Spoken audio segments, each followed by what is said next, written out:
The president said last night he has made a decision and a determination. I was with him in the Oval Office earlier, and he is going to announce that decision tomorrow. I don't want to get ahead of the president. This is obviously a very big day. He's with his trade and tariff team right now, perfecting it to make sure this is a perfect deal for the American people and the American worker, and you will all find out in about 24 hours from now. And are the car tariffs going to go into effect on April 3rd as scheduled? Correct. Yes, they will. Okay. But what if they're wrong? They're not going to be wrong. It is going to work. And the president has a brilliant team of advisors who have been studying these issues for decades. We are focused on restoring the golden age of America and making America a manufacturing superpower. My understanding is that the tariff announcement will come tomorrow. They will be effective immediately. And the president has been teasing this for quite some time, as you know. He's talked a lot about April 2nd as Liberation Day in America. It would be taking place today if not for April Fool's Day. But tomorrow will be the day, and he's been talking about it for a while. And as a result, you've seen these companies make commitments to investing right here in the United States. U.S. Attorney General Pamela Bondi has directed federal prosecutors to seek the death penalty for Luigi Mangione, the man accused of shooting and killing the CEO of United Health Group's insurance division, Brian Thompson, in New York last year.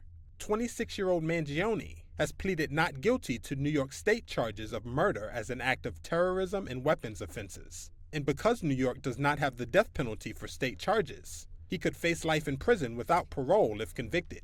Mangione also faces a parallel federal indictment in Manhattan, but has not yet been asked to enter a plea. This is where Bondi said prosecutors will aim for the death penalty, a move one of Mangione's lawyers called, quote, barbaric. If Mangione is convicted in the federal case, the jury would determine in a separate phase of the trial whether to recommend the death penalty. Any such recommendation must be unanimous, and the judge would be required to impose it. Thompson was shot dead outside a Midtown Manhattan hotel on December 4th of last year. The brazen killing and ensuing 5-day manhunt of Mangione captivated Americans. Police officers in Altoona, Pennsylvania found him with a 9mm pistol and silencer, clothing that matched the apparel worn by Thompson's shooter in surveillance footage, and a notebook describing an intent to, quote, whack an insurance company CEO, according to a court filing. The Congo government and Rwanda-backed M23 rebels are planning to hold direct talks next week. Sources from both camps said on Tuesday. The April 9th talks in Doha are a potential boost for Qatar, as it tries to end the Central African country's worst fighting in decades. It would be the two sides' first direct negotiation since M23 fighters captured eastern Congo's two largest cities. Thousands have been killed in the rapid offensive and hundreds of thousands more forced from their homes. Both sides have agreed not to publicly discuss the substance of the talks, sources said. The presidents of the Democratic Republic of Congo and Rwanda held a surprise meeting in Doha last month. And Qatar hosted a second round of talks between the two countries on Friday and met separately with M23 representatives. Congolese officials and M23 have not yet met, sources said. Rwanda denies supporting M23 and says its military has been acting in self-defense against Congo's army and militias hostile to Kigali. The conflict, which has raged on Congo's eastern border with Rwanda and Uganda, is rooted in the fallout from Rwanda's 1994 genocide and regional competition for mineral riches. A huge fire that raged for hours at a gas pipeline in Malaysia sent scores of people to hospitals on Tuesday. Eyewitness video shows the towering orange blaze in Puchong, on the outskirts of the capital, Kuala Lumpur. The pipeline is operated by state energy giant Petronas. Authorities said it was extinguished by mid-afternoon and that hundreds of people were affected. Some 190 homes were damaged, leaving some unable to return. Witnesses in evacuation centers described scenes of chaos that started with an explosion. Resident Evian Wee said she smelled a strong odor, then heard glass and debris falling. Wee said she looked outside when the noises stopped and saw buildings and cars on fire. Really raging high. Another resident said he didn't think it was serious until he saw how high the flames were. Those in hospital are being treated for burns, respiratory problems, and other injuries, authorities said. Petronas said it isolated the pipeline and was working closely with relevant parties to ensure the safety of the surrounding areas. Malaysia's Prime Minister Anwar Ibrahim said the state government and Petronas would take full responsibility for restoring the area, adding that the process could take a year. The Trump administration began mass layoffs of 10,000 staffers at U.S. health agencies, according to Reuters sources. The cuts affect major U.S. health agencies, including the Centers for Disease Control and Prevention, the Food and Drug Administration, and the National Institutes of Health. While Health Secretary Robert F. Kennedy Jr. has described the cuts as essential to streamlining a bloated bureaucracy, the layoffs, including earlier dismissals, have led to the departures of top scientists at key agencies for public health, cancer research, and drug oversight, raising concerns about how the U.S. will safely oversee the health sector and respond to emergencies. According to one source, an FDA employee said staff had to present their badges at the building entrance, and those who had been fired were given a ticket and told to return home. The ticket, seen by Reuters, listed phone numbers for 10 different departments for employees to call to retrieve their essential equipment. The cuts are part of a broad plan by President Donald Trump and billionaire ally Elon Musk to shrink staffing levels in federal departments and agencies. April 2nd, reciprocal tariffs kick in. U.S. President Donald Trump has been calling April 2nd Liberation Day for weeks. It's the day he'll be unveiling an array of new tariffs that could upend the global trade system. Here's what to expect. Trump has threatened tariffs on all countries who, he says, have disadvantaged American goods and workers. Many countries have taken advantage of us, the likes of which nobody even thought was possible for many, many decades, And, that has to stop. White House aides have drafted plans for tariffs of about 20% on most of the $3 trillion of goods imported annually to the U.S. That's according to the Washington Post, which says no final decision has been made. The report also said trillions of dollars made from new import revenue might be used for a dividend or refund to American taxpayers. A White House aide said any report ahead of tomorrow's event is mere speculation. Trump has already imposed tariffs on aluminum, steel, and autos, along with increased tariffs on all goods from China. That's raised tensions with America's largest trading partners and vows of retaliation. Trump argues that American workers and manufacturers have been hurt by free trade deals, which lowered barriers to global commerce. But economists warn that his tariffs will raise prices at home and abroad and hammer the global economy. A 20% tariff on top of the ones already imposed will cost the average U.S. household at least $3,400, according to the Yale University Budget Lab. Patients lie on hospital beds out in the open in a makeshift ward at Mandalay Hospital in quake-hit Myanmar. It's amid fresh concerns by the UN about a shortage of shelter, clean water and medicine as the war-torn country responds to the massive disaster. Friday's 7.7 magnitude earthquake was the strongest to strike the Southeast Asian country in more than a century. Over 2,700 have been confirmed dead and thousands more are injured. The UN's refugee agency has identified the situation as a top-level humanitarian crisis and is mobilising stocks like plastic sheets, sleeping material and mosquito nets. UN body OCHA's humanitarian coordinator Marco Luigi Corsi is on the ground in Yangon. The immediate needs of the affected communities, as in any, I would say, earthquake, are becoming increasingly urgent. You have shelter, the foods, the clean water, essential household items are all in a short supply. Some people in the affected areas spent the night in the open. Critical infrastructure like roads and bridges are also severely damaged. The UN's refugee agency said it took 13 hours to reach Mandalay from Yangon in what is normally an 8-hour journey. UNICEF's Deputy Representative Julia Rees, who is also in Yangon, said there is a shortage of drinking water and agencies are concerned about cholera spreading. It's really dire. I was in the communities on Saturday, and the most immediate and important need is water. It is super hot out there, And communities don't have access to running water and they don't have access to drinking water. So we need to be providing water that will last those households a couple of days and then come back to make sure that they have sufficient for their household needs until we can find a sort of more sustainable option. The World Health Organization said hospitals were overwhelmed and medical supplies and fuel were running out. Agencies in Myanmar have also raised funding concerns, urging countries to offer money so they can replenish stocks. Myanmar has been in turmoil since early 2021 when the military ousted an elected civilian government. A protest movement morphed into an armed rebellion against the junta, and the widening conflict has displaced over 3.5 million people. However, a rebel alliance on Tuesday declared a month-long unilateral ceasefire in its conflict with the ruling military to support an international humanitarian response to the disaster. The European Union has a strong plan to retaliate against tariffs imposed and set to be imposed by Donald Trump. That's according to EU Executive Chief Ursula von der Leyen on Tuesday, although she said the bloc would prefer to negotiate a solution. The Trump administration put in place tariffs on imported steel and aluminum in March, and higher duties on cars will take effect on Thursday. Trump will also set out plans for reciprocal tariffs on Wednesday. EU Executive Chief Ursula von der Leyen. Europe did not start this confrontation.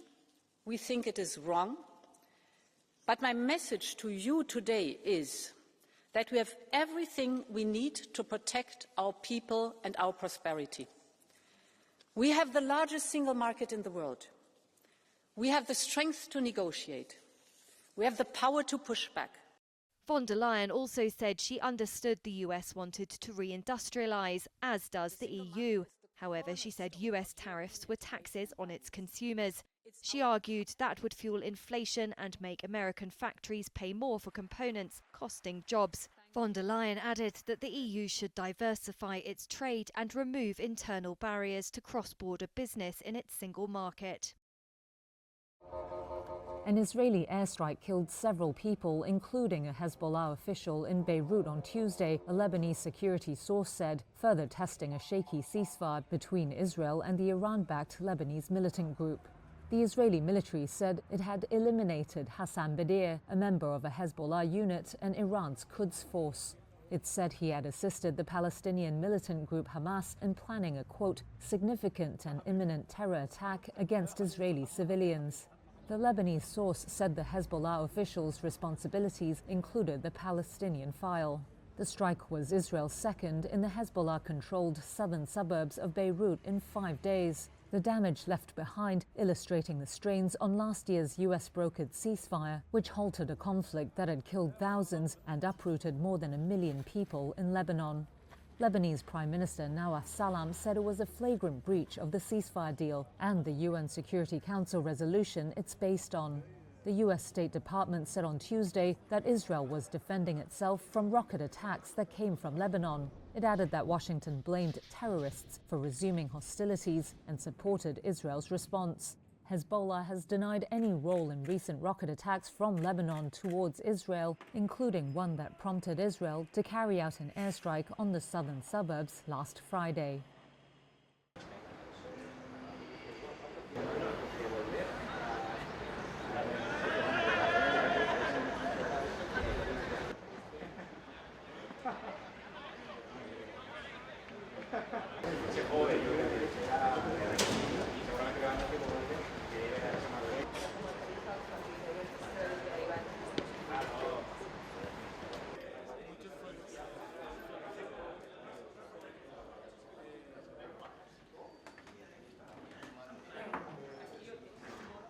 The end of the season showed everything. So, but at our way how we go, I'm really happy. I'm really happy, and how I said before, the team can be proud. But of course, I feel the hunger that they have to win titles, and this is how I said before. We try everything, we give everything for that, and we will see what happens at the end of the season.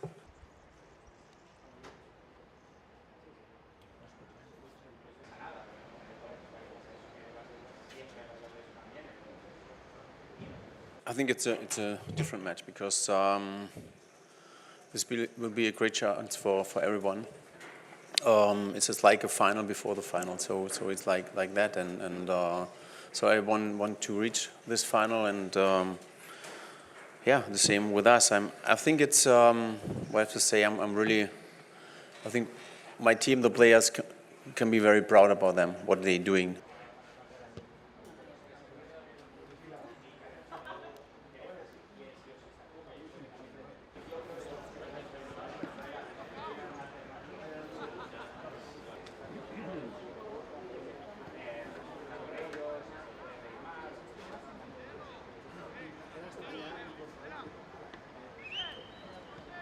And it's okay, we won the Supercopa, but now it's finished. It's in the past.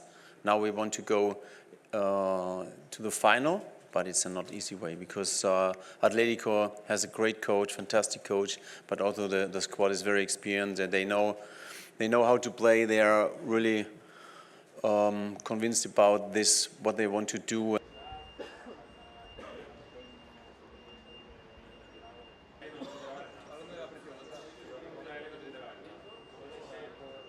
I think they have their style to play, and this is the intensity is always high. They are aggressive, and this is normal. I love this how they play football, and always with a lot of speed, in their game. And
China launched large-scale military exercises around Taiwan on Tuesday and called the island's president Lai Ching-te a parasite courting ultimate destruction. In a video accompanying China's Eastern Theater Command's announcement of the drills, Lai was depicted as a cartoon bug held by a pair of chopsticks above a burning Taiwan. Tuesday's drills came after Lai called Beijing a foreign hostile force last month. In other propaganda clips released at the same time as the drills, Chinese warships and fighter jets were seen encircling the island, with Taiwanese cities locked in aiming sites. Two senior Taiwan officials told Reuters that more than 10 Chinese military ships came close to Taiwan's 24 nautical mile contiguous zone. Taiwan sent its own warships to respond and scrambled its own fighter jets Tuesday. China views Taiwan as its own territory and has never renounced using force to bring the democratically governed island under its fold. Taiwan's government rejects Beijing's sovereignty claims and says only the island's people can decide their future. Taiwan's presidential office condemned China's drills Tuesday in a statement delivered by spokesperson Karen Kuo. China, as one of the members in this region, has recently continued to conduct military provocations in the international waters of various regions around the Taiwan Strait and the Indo-Pacific region. It openly challenges the international order, and the international community views it as a troublemaker. The presidential office sternly condemns its actions. It comes on the heels of U.S. Secretary of Defense Pete Hegseth visiting nearby Japan and the Philippines. On his visit, he criticized China and said Japan was indispensable for tackling Chinese aggression.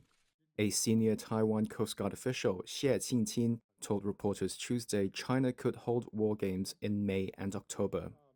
Xie said those may coincide with sensitive dates, such as an anniversary in May marking a year since President Lai Ching-te took office, or Taiwan's National Day in October.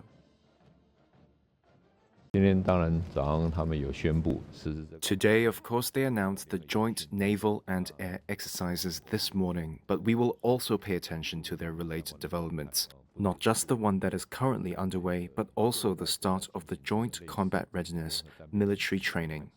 Of course, we will pay attention to the movement of Shandong Carrier Group off Taiwan's southeastern coast and also the movement on land. 另外也陆地上的动态我们都会注意不过我想在这边也要 However, I'd like to point out that actions like these show it is them who are damaging the peace and stability of the region. It clearly shows China is obviously the troublemaker. There have been many reports linked to corruption within the People's Liberation Army. I think they should properly resolve these internal problems instead of destroying peace and stability in the region. 解决这些他们内部上面的问题那不是在这个区域制造这个对于现状和平现状这样子的一种破坏的一种举动这样子。 Went to bed. Felt good. Lay down on a bed for the first time in 9 months was pretty awesome. I crashed until the next day, and then just trying to get up and trying to move around and understand gravity. Went through a bunch of tests, and then that evening I got to come home and see my dogs who were waiting for me. So that was pretty special. It's pretty hard when you come back, and it doesn't mean you don't even have to be up there 9 months. Like my other missions were 6 and 5 months. And you do feel pretty nauseous when you first get back. It's just that inner ear neurovestibular feeling for the first 24 to 48 hours. And I knew, having gone up twice before, that it was just a matter of time. So I was like, just push through it. You got this. I mean, just make yourself get up. Make yourself go take a shower and just push over those things and make yourself walk down on a line to just work on all of those little small agility muscles. And our trainers are doing that with us as well, of course. So we had a very unique perspective of being in the spacecraft. Nobody else had that perspective. So I think us providing them with our perspective on what happened and them telling us what their perspective of what happened down here through the telemetry and mission control, and then talking about what they've been doing, because we've been sort of focused on other things for the past couple months and not really focusing right on all of the work that's being done. So I think it's going to be a sharing relationship right there, and just discussing where we stand and where we think we need to go. The bodies of 15 emergency and aid workers from the Red Crescent, Palestinian Civil Defense, and the United Nations have been recovered from a grave in the sand in the south of the Gaza Strip, UN officials said on Monday. The bodies of the Red Crescent medics were brought to this hospital in Khan Yunis. The group came under fire and went missing on March 23rd, after Israel resumed an all-out offensive against Hamas earlier this month. We've arrived at the site where the ambulances were hit.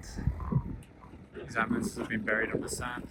In graphic video from the UN Office for the Coordination of Humanitarian Affairs, or OCHA, aid workers surveyed the wreckage and dug for the remains of their colleagues.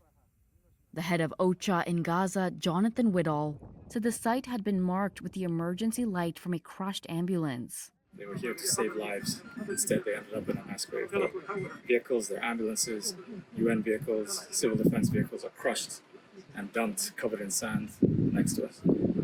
It's an absolute horror. What has happened here? This should never happen. Healthcare workers should never be a target. The Israeli military said on Monday that an inquiry had found out that on March 23rd, troops opened fire on a group of vehicles that included ambulances and fire trucks. It said the vehicles approached a position without prior coordination and without headlights or emergency signals, and that several militants belonging to Hamas and Islamic Jihad were killed. It did not comment directly on the death of the Red Crescent workers or specifically respond to questions about why the bodies were retrieved beneath the sand, nor why the vehicles were found crushed. The International Federation of Red Cross and Red Crescent Societies, or IFRC, said one of the 9 Red Crescent workers was still unaccounted for. The Palestine Red Crescent said it also recovered the bodies of 6 civil defense members and 1 UN employee from the same area. It said Israeli forces had targeted the workers. Red Cross statements did not apportion blame for the attacks. According to the UN, at least 1,060 healthcare workers have been killed, since Israel launched its offensive in Gaza after Hamas fighters stormed southern Israel on October 7, 2023. The U.S. State Department said the Trump administration deported more alleged gang members to El Salvador over the weekend. Secretary of State Marco Rubio said the 17 criminals with ties to Venezuelan gang Tren de Aragua and MS-13 included murderers and rapists. The move comes 2 weeks after President Donald Trump invoked the Alien Enemies Act of 1798, a rarely used wartime law to target alleged members of Tren de Aragua.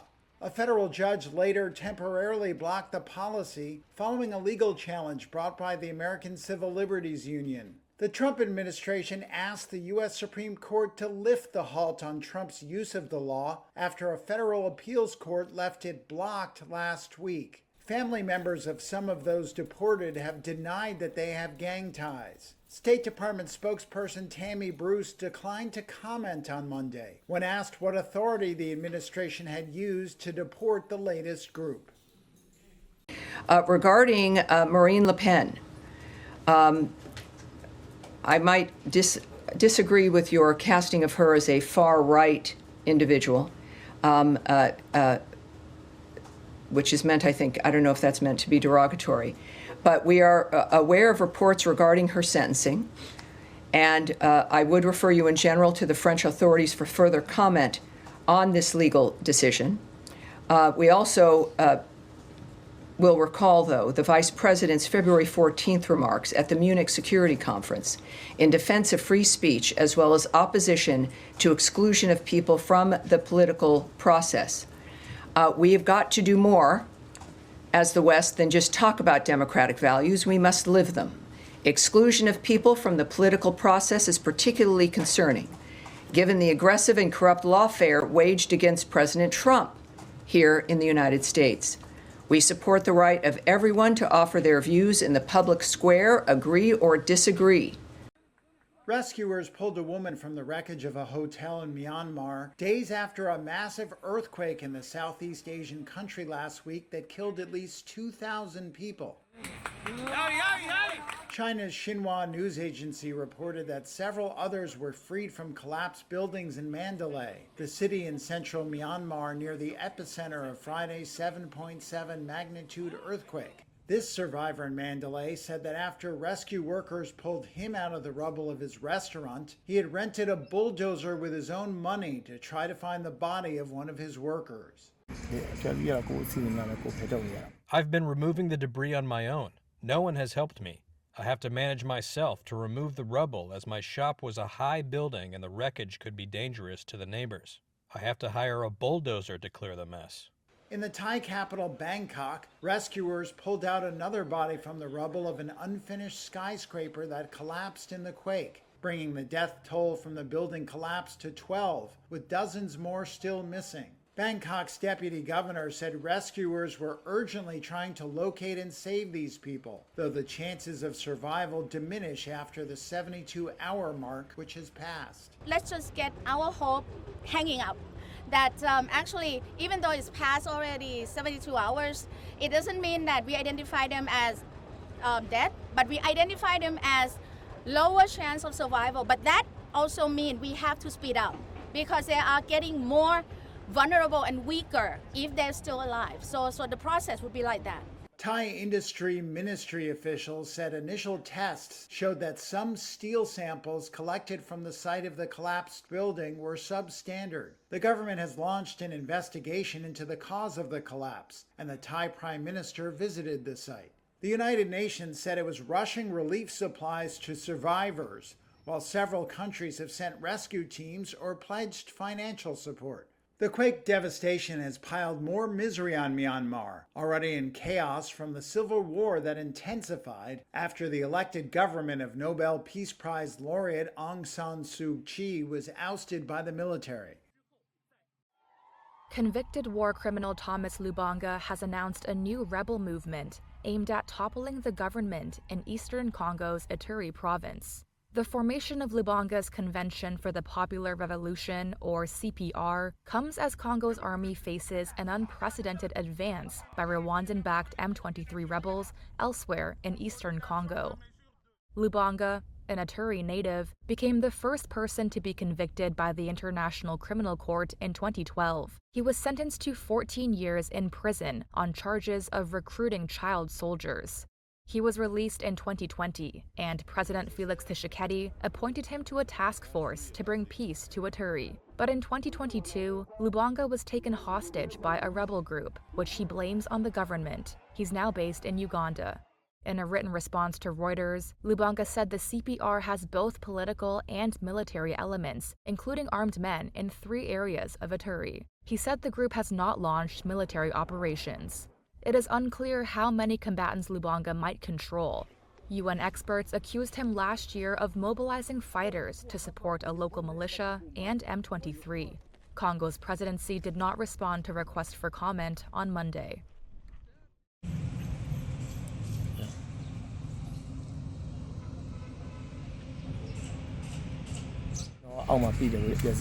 I was stuck under debris. I got hit to my waist and my hand got chopped. It took many hours for rescuers to pull me out as my hand was pulled slowly out of the rubble. Then things fell down on me just after I got out. I was lucky.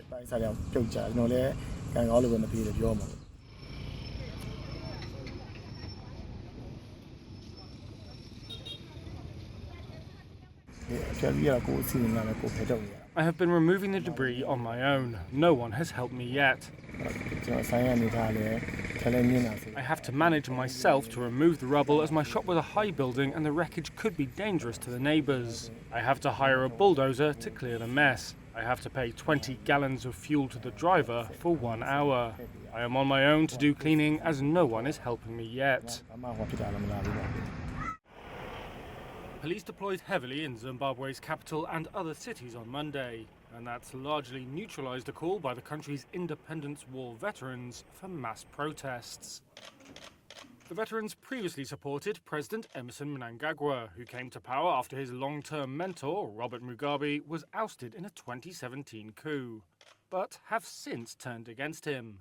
They accused the man, nicknamed the Crocodile, of seeking to cling to power. Zimbabwe's ruling ZANU-PF party said in January that it wanted to extend Mnangagwa's final term in office by 2 years until 2030.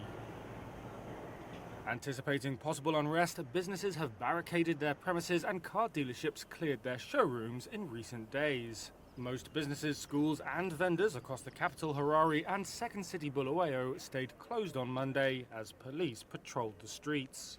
A police statement said the situation in the country was peaceful and encouraged people to continue with their daily activities. Nevertheless, police threw tear gas to dispel a small group of protesters on the western outskirts of the capital. They had been chanting, "We reject 2030."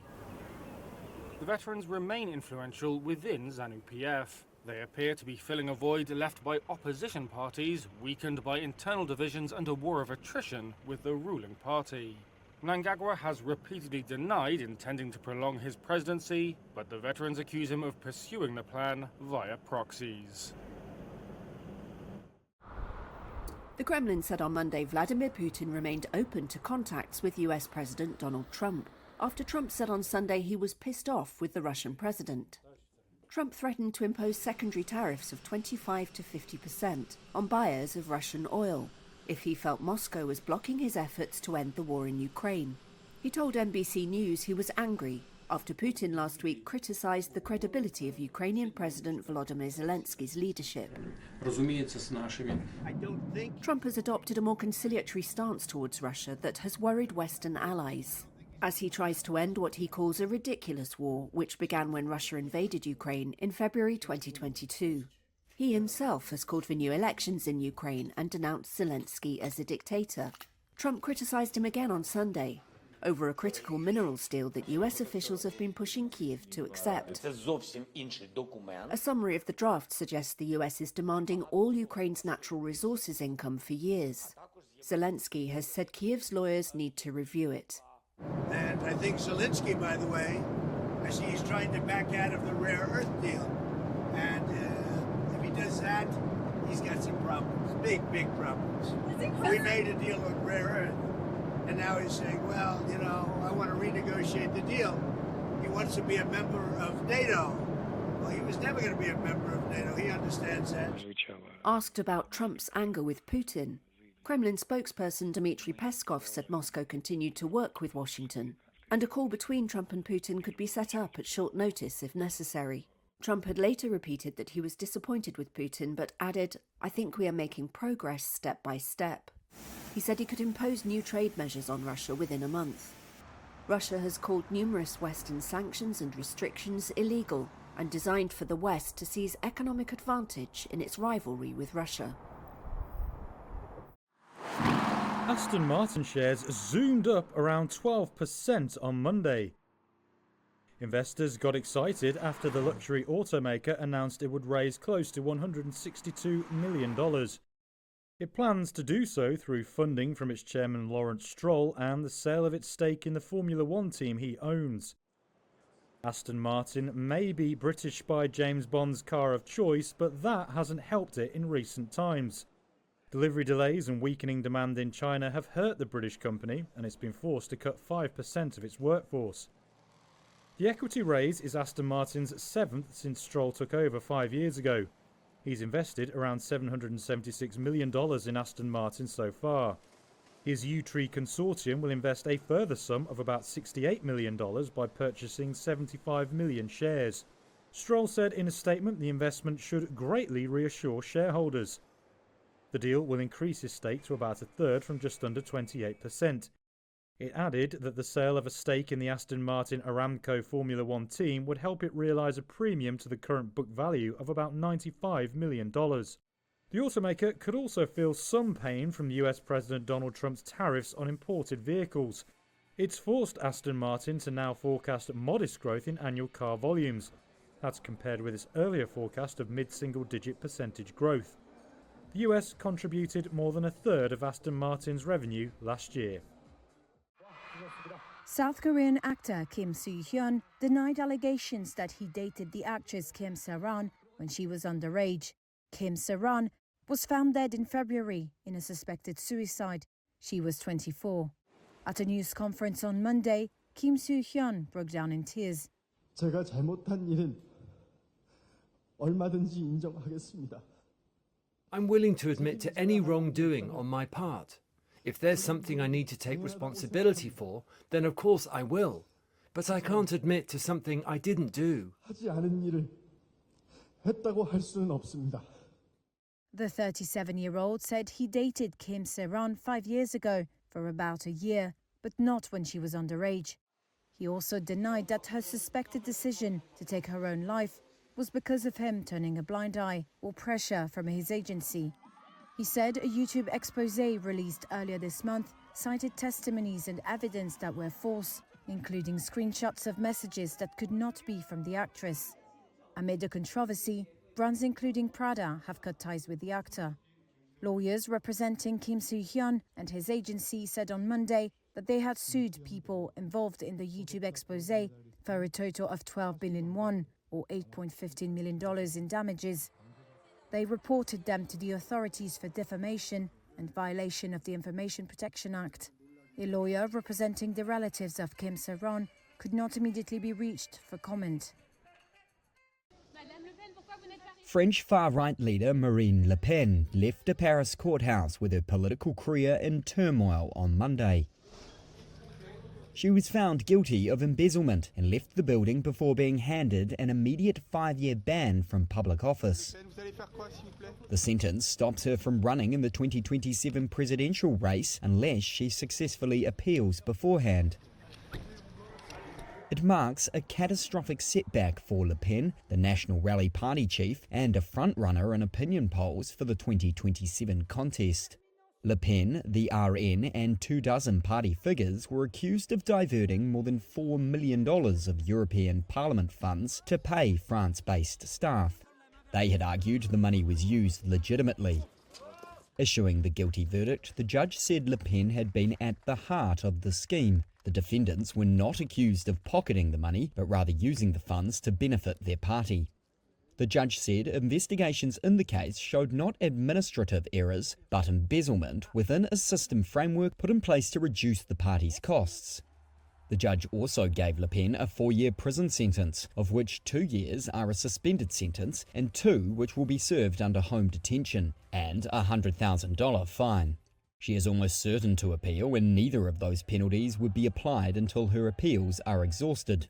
Her removal from the race is likely to intensify a debate in France over how judges police politics. Rescuers have recovered the armoured vehicle of 4 missing US soldiers that last week sunk in a peat bog in Lithuania. The Lithuanian Defence Ministry said on Monday that US investigators and Lithuanian military police were still at work at the site in a military training area. It made no mention of the missing soldiers, all of whom are from 1st Brigade, 3rd Infantry Division. The soldiers and their M88 Hercules armoured recovery vehicle disappeared during an exercise at the Pobredzie training ground near the border with Belarus. A large search and rescue operation was launched last Tuesday on March 25th. The day after, the vehicle was located at a depth of more than 16 feet. Rescuers then began the process of draining the swamp to dig the vehicle out. Poland sent dozens of troops, as well as scuba divers and equipment, to Lithuania to help with the search, its defence minister said on Thursday. Battalions of US soldiers have been based in the military camp since 2019 in rotations. Lithuania has launched an investigation into the soldiers' disappearance. U.S. President Donald Trump threatened Iran on Sunday with bombing, and also with what he called secondary tariffs, if Tehran did not come to a new agreement with Washington over its nuclear program. In a telephone interview with NBC News, Trump said, quote, "If they don't make a deal, there will be bombing. It will be bombing, the likes of which they have never seen before." But he also suggested another outcome could be tariffs on countries that imported Iranian oil in an effort to further pressure Iran for concessions. In 2015, Iran signed a deal with the U.S. and other Western powers, accepting curbs and inspections on its nuclear program in exchange for sanctions relief. I am announcing today that the United States will withdraw from the Iran nuclear deal. In his first term in office, Trump pulled out of that deal and ratcheted up trade barriers. In response, Tehran ramped up its uranium enrichment beyond the limits of the 2015 accord.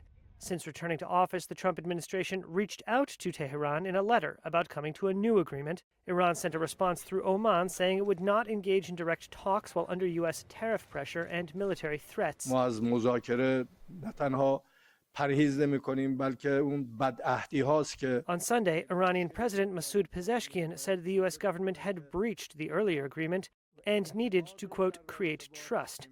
Tehran says its nuclear program is wholly for civilian energy purposes.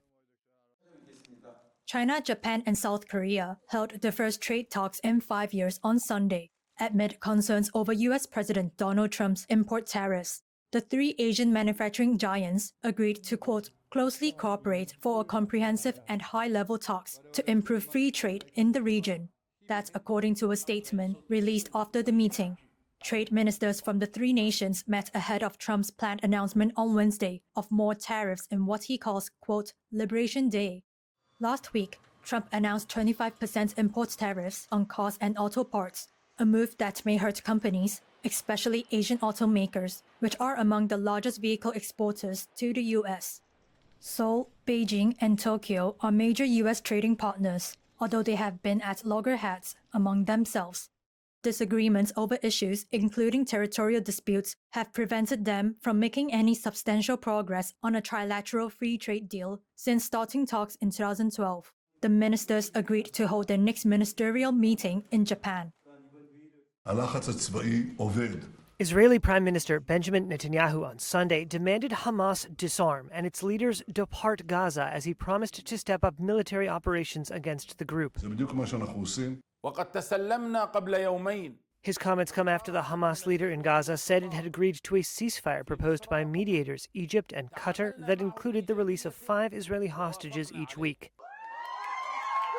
Those efforts are aimed at renewing a 2-month truce that saw the exchange of Israelis kidnapped by Palestinian militants for Palestinian prisoners held in Israeli detention. Israel resumed strikes and ground incursions into Gaza on March 18th. The Hamas leader said Israel's demands it lay down its arms was a red line the group would not cross. Netanyahu said he was conducting negotiations and military operations simultaneously, a strategy he said, quote, creates the conditions for the release of our hostages. On Sunday, the first day of the Muslim Eid al-Fitr holiday, health authorities in Gaza said at least 24 people, including several children, had been killed in Israeli strikes. They said 9 were killed in a single tent in the southern city of Khan Yunis. Israel launched its campaign in Gaza after a devastating Hamas attack on Israeli communities around the Gaza Strip on October 7, 2023, that killed some 1,200 people, according to an Israeli tally, and saw 250 abducted as hostages. The Israeli campaign has killed more than 50,000 Palestinians, according to Palestinian health authorities, and devastated much of the coastal enclave, leaving hundreds of thousands of people in tents or makeshift shelters. Since Israel resumed its attacks in Gaza on March 18th, hundreds of Palestinians have been killed and tens of thousands have been forced to evacuate areas in northern Gaza where they had returned following the ceasefire agreement in January. Netanyahu also said his government would allow what he called the voluntary immigration of Palestinians who wished to leave Gaza, an idea proposed by U.S. President Donald Trump. Trump originally called for relocating the entire population of Gaza, 2.3 million people, to other countries, including Egypt and Jordan, and developing Gaza as a U.S.-owned resort.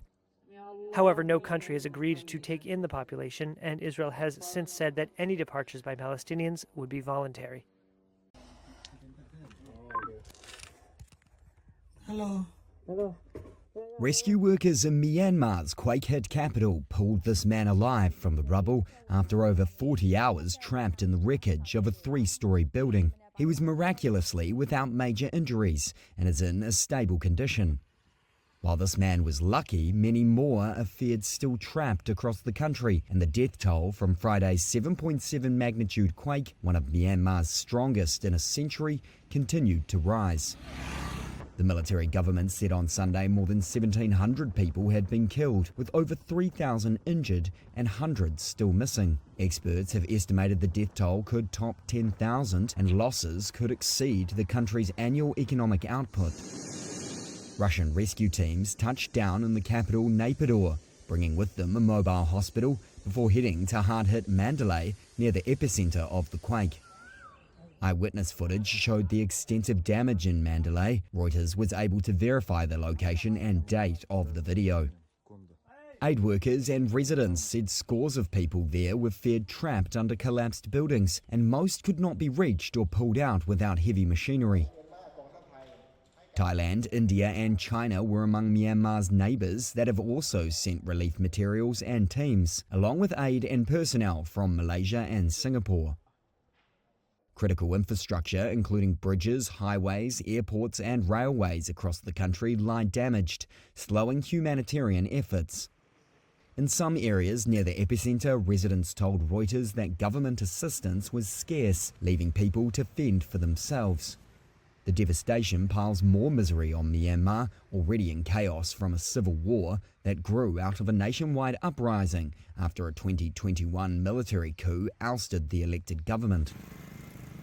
The opposition National Unity Government, which includes remnants of the previous administration, said anti-junta militias under its command would pause all offensive military actions for 2 weeks from Sunday.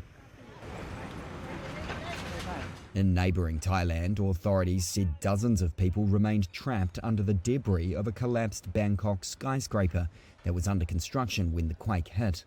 Rescue workers used drones and sniffer dogs to hunt for survivors, but only bodies had been retrieved so far.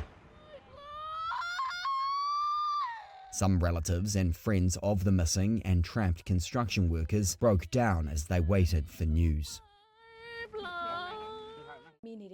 24 နှစ်အရွယ်အမျိုးသားတဦးအားမြန်မာရှာဖွေကယ်ဆယ်ရေးတပ်ဖွဲ့ဝင်များနဲ့စင်ကာပူအမျိုးသားရှာဖွေကယ်ဆယ်ရေးတပ်ဖွဲ့ဝင်များပူးပေါင်းပြီး24နာရီကြာဆောင်ရွက်ခဲ့ရာဒီကနေ့မနက်ပိုင်းမှာအသက်ရှင်လျက်ကယ်တင်ရရှိခဲ့ကြောင်းသိရပါတယ်။ကယ်ဆယ်မှုနဲ့ပတ်သက်ပြီးရှာဖွေကယ်ဆယ်ရေးတပ်ဖွဲ့ဝင်များကအခုလိုပြောကြားထား